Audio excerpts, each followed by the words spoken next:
Terkadang diri sendiri ingin melakukan banyak hal, tetapi semuanya tertutup dengan rasa malas. Ketahuilah kawan, keberuntungan seringkali datang kepada orang yang mau berusaha, bukan orang yang suka bermalas-malasan. Tetap semangat buat kamu yang lagi berjuang. Selamat nonton dan selamat beristirahat.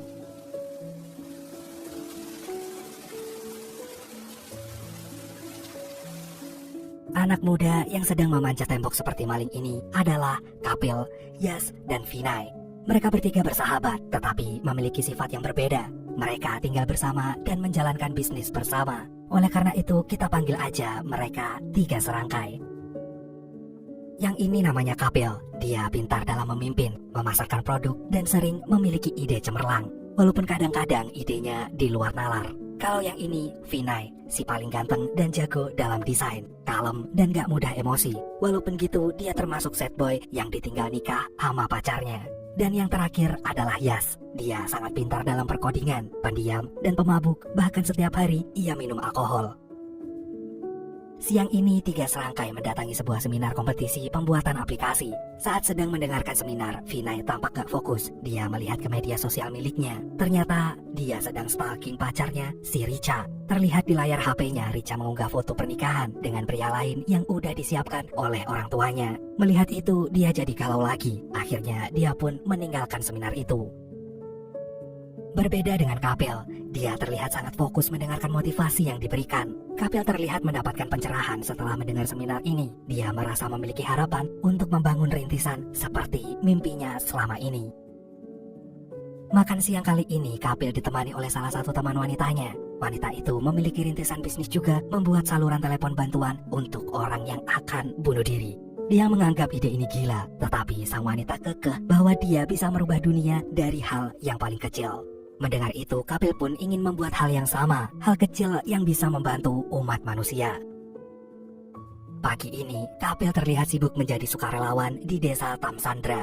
Saat sedang melakukan check up kesehatan, tiba-tiba setelah ditangani perawat, terlihat kebingungan bahwa stok obat dan suntikan di sana habis, dan perkiraan akan datang lagi pekan depan. Kapil mencoba menghubungi kedua sahabatnya, tetapi nihil, tidak ada yang mengangkat teleponnya. Dan bapak tersebut terlihat semakin lemas. Singkat cerita, Kapil berhasil menghubungi Yas. Tapi sayang saat Yas sampai, bapak tua tersebut sudah memejamkan mata. Yas meminta maaf dan menyesali keterlambatannya. Kapil pun tampak kecewa dengan sistem persebaran obat di India. Bahkan suntikan penyelamat nyawa manusia hanya dikirimkan 1 kali dan 2 pekan. Bahkan itu hanya 1 kotak saja. Malam harinya, Kapil, Yas, dan Vinay merundingkan untuk memecahkan masalah persebaran obat. Di India, mereka memiliki ponsel dan jaringan, tetapi tidak memiliki obat. Kapil pun mendapatkan ide untuk membuat sebuah aplikasi untuk membuat perantara pengiriman obat. Yas sangat berantusias dengan ide ini, tetapi Vinay yang masih galau gara-gara ditinggal nikah, dia nggak mau bergabung dalam proyek ini. Pagi harinya, Kapil dan Yas langsung mendatangi ayah Yas untuk meminta dukungan rintisan bisnisnya. Tetapi ide ini ditolak mentah-mentah oleh ayahnya. Bahkan ayahnya pun meremehkan ide mereka berdua jika ide itu tidak akan pernah berhasil. Bahkan toilet yang sudah berguna untuk masyarakat saja tidak ada yang mau investasi. Apalagi dengan rintisan remeh macam ini.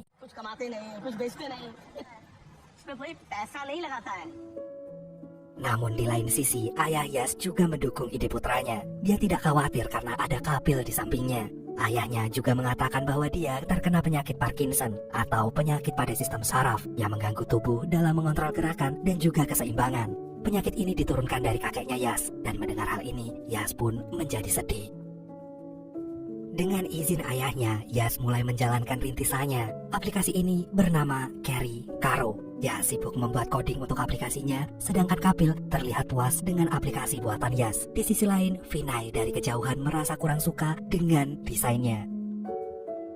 Kapil mulai mensosialisasikan aplikasi tersebut. Terlihat warga desanya hanya diam mematung, dan satu persatu pergi meninggalkan Kapil yang sedang presentasi. Tidak putus asa, Kapil mencoba metode pemasaran dengan cara mendatangi rumah ke rumah.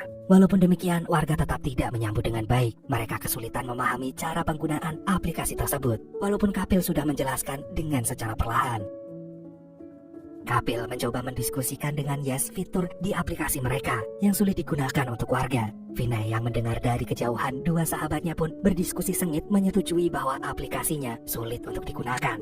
Akhirnya Vinay pun mengambil alih laptop Yas dan mulai mengotak-atik desain tersebut agar lebih mudah untuk digunakan. Pagi harinya, Kapil melihat Carry Caro mulai aktif digunakan orang dengan pesanan per hari mencapai 3 pesanan. Akhirnya, satu permasalahan teratasi dan ada titik terang untuk aplikasi buatan mereka. Dengan penuh semangat, Kapil pun mulai memasarkan kembali Carry Caro kepada warga desa. Tidak seperti waktu itu, saat ini warga menyambut dengan baik aplikasi tersebut. Pelan-pelan, warga pun mulai banyak yang menggunakan aplikasi itu dan warga pun merasa terbantu. Berkat kerja keras mereka bertiga, akhirnya aplikasi itu mencetak hingga 110 orderan per hari. Tetapi muncul permasalahan baru. Banyaknya orderan membuat mereka membutuhkan server tambahan agar aplikasi tidak gagal fungsi. Tetapi di sini mereka sudah tidak memiliki uang sepeser pun. Akhirnya mereka memutuskan untuk mengikuti kompetisi pendanaan rintisan bisnis. Tetapi sayangnya saat presentasi tidak berjalan dengan baik. Aplikasi mereka memiliki banyak kekurangan yang belum mereka temukan solusinya. Mereka pun mendiskusikan kelancaran rintisan ini dan akhirnya mereka bersepakat untuk membagi pekerjaan. Kapil mengurus bisnis dan keuangan, Vinay mengurus operasi aplikasi, dan Yas mengurus masalah teknis. Mereka pun menyetujui dan menjalankan tugas masing-masing. Tidak menyerah, mereka mengikuti kompetisi itu kembali. Tetapi kali ini masih tetap sama dalam menjawab pertanyaan dari juri. Mereka tidak memiliki solusinya. Rintisan yang tidak kunjung berkembang ini, Kapil pun memutuskan untuk bekerja di Amerika Serikat. Saat di bandara, dia bertemu dengan Fir di awan. Mereka pun berbincang dan membicarakan rintisan yang dia buat. Dan Fir pun mulai terlihat tertarik dengan Carry Caro. Karena penasaran, Kapil pun mencoba mencari tahu mengenai Fir. Setelah mengetahui Fir dia adalah orang kaya, dia pun menawarkan Fir untuk berinvestasi di rintisannya. Kapil pun dengan sangat yakin mengatakan bahwa aplikasi ini akan sukses. Saat sedang mengikuti mediasi, tiba-tiba telepon Kapil berbunyi. Dan ternyata Kapil berhasil mendapatkan investor, yaitu Fir. Vinay, Yas, dan Kapil mulai beberes kantor baru. Tidak lupa mereka mengadakan syukuran dengan mengundang orang-orang tersayang.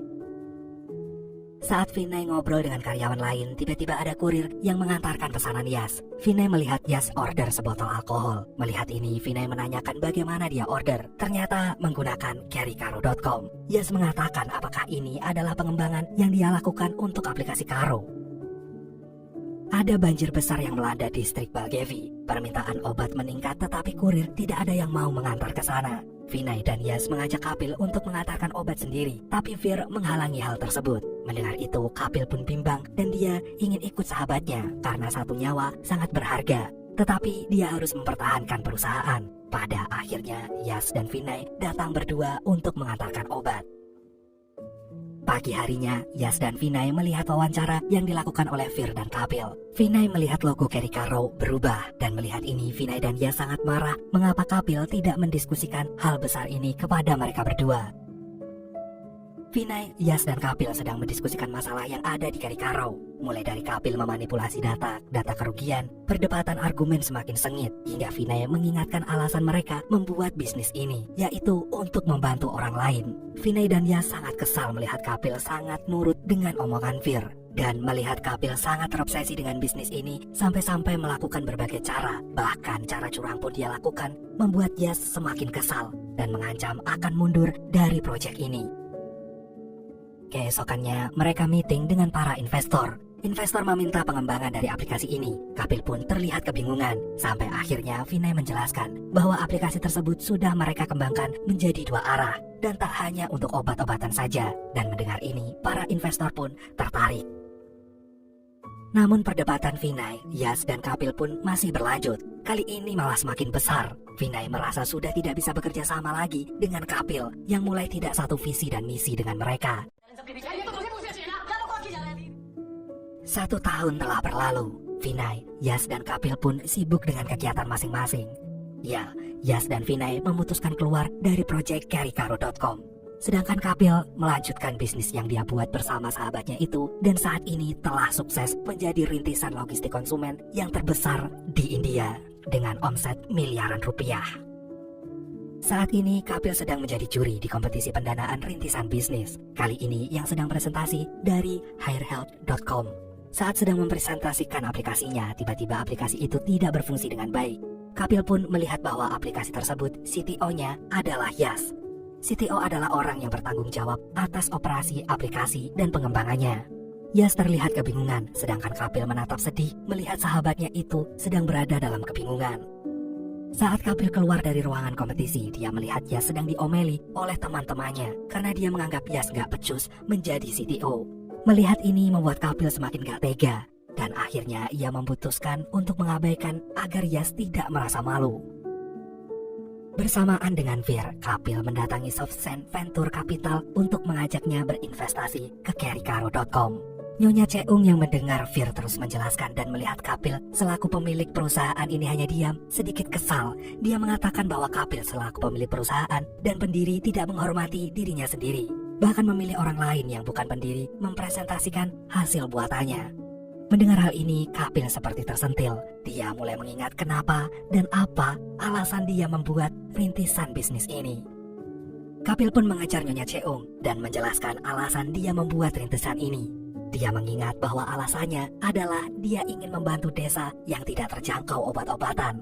Dan mendengar alasan ini, Bu Cheung pun tertarik untuk berinvestasi.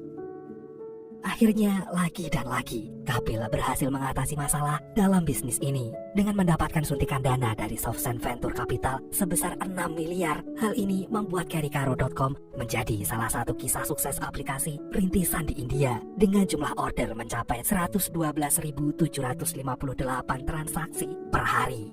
Kapil sangat bangga bisa mewujudkan keinginannya untuk menjadi layanan sosial yang memiliki laba besar hingga menjadi salah satu rintisan yang paling sukses di India. Teman wanita Kapil pun mendatangi kantor Kapil. Mereka pun berpelukan.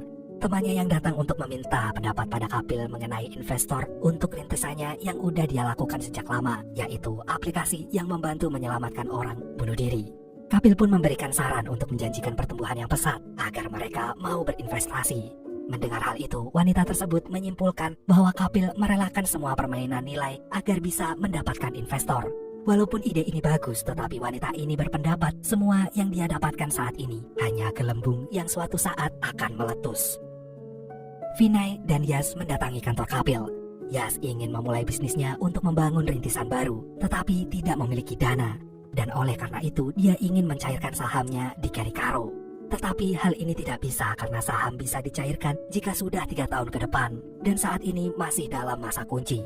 Mendengar ini, Yas sedikit kesal dan meminta pinjaman dana kepada Kapil sebesar 100 juta. Tetapi Kapil tidak bisa memberikan. Namun Kapil memberikan penawaran untuk Yas kembali menjadi CTO di Carrycaro. Tetapi Yas gak mau karena dia tidak suka dengan cara Kapil bekerja yang membohongi para investor.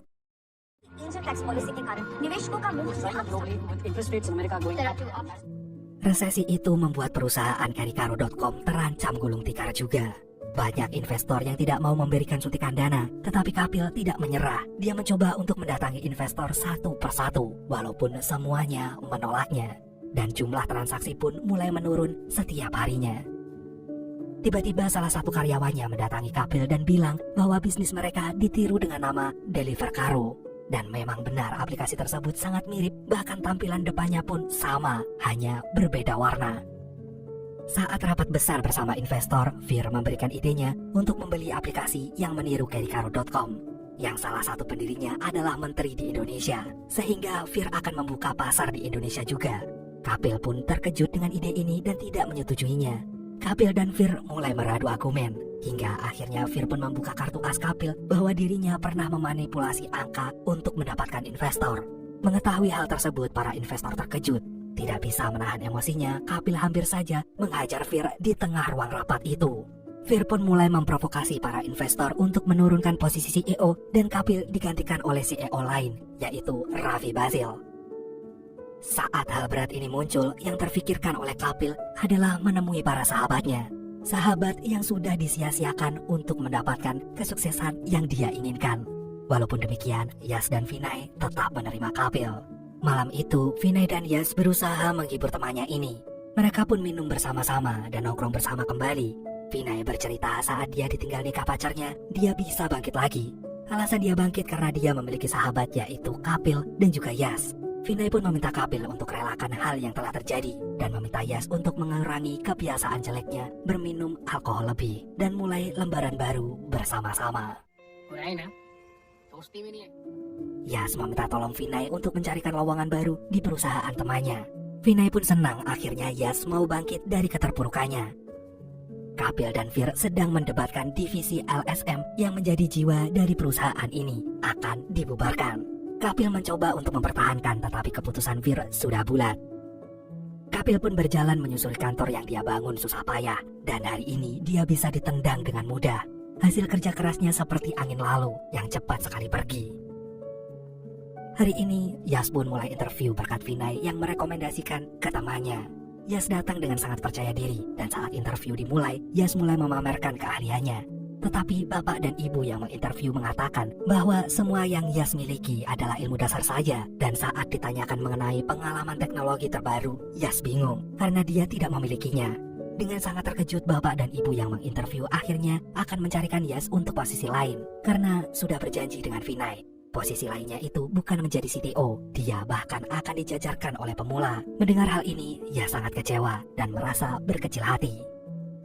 Yas pun menatap gedung tinggi dari atap perusahaan yang tadi dia lakukan interview.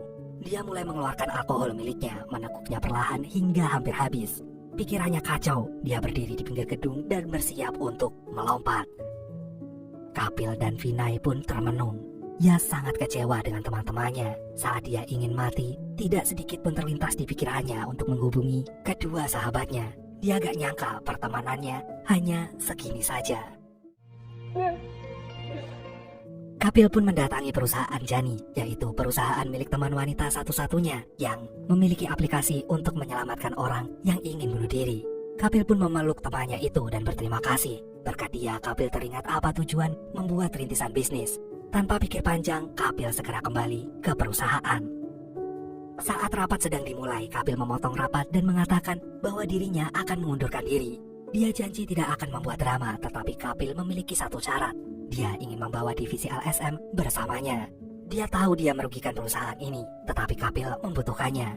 Dan mendengar ini, Vir dan investor lainnya pun menyetujui. Kapil sangat senang dan dia menyalami Vir dan berterima kasih. Kapil pun menatap sekitar kantor dengan senyuman. Saat ini dia sudah merelakan ini semua dan membuat sesuatu hal yang baru, yang benar-benar menjadi tujuan awalnya. Akhirnya, Kapil pun mewujudkan keinginannya untuk membuat layanan sosial untuk membantu orang yang membutuhkan. Dia berhasil membuat 1000 pusat medis yang terdapat penitipan anak dan ruang medis. Awalnya dia hanya menyediakan obat saja. Setelah itu dia ingin membawa dokternya juga agar bisa maksimal dalam membantu orang.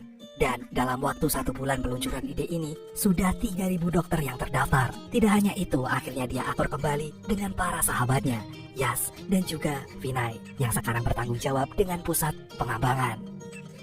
Dan 3 serangkai ini pun duduk di atas tembok sambil menatap langit yang cerah sore itu. Senyum terpancar di wajah mereka. Tidak ada yang dibutuhin lagi sekarang. Cukup dengan pertemanan yang baik, minuman murah, dan langit yang cerah. Mereka sudah sangat bahagia. I wish I could wipe my own memory out. I wish I could dream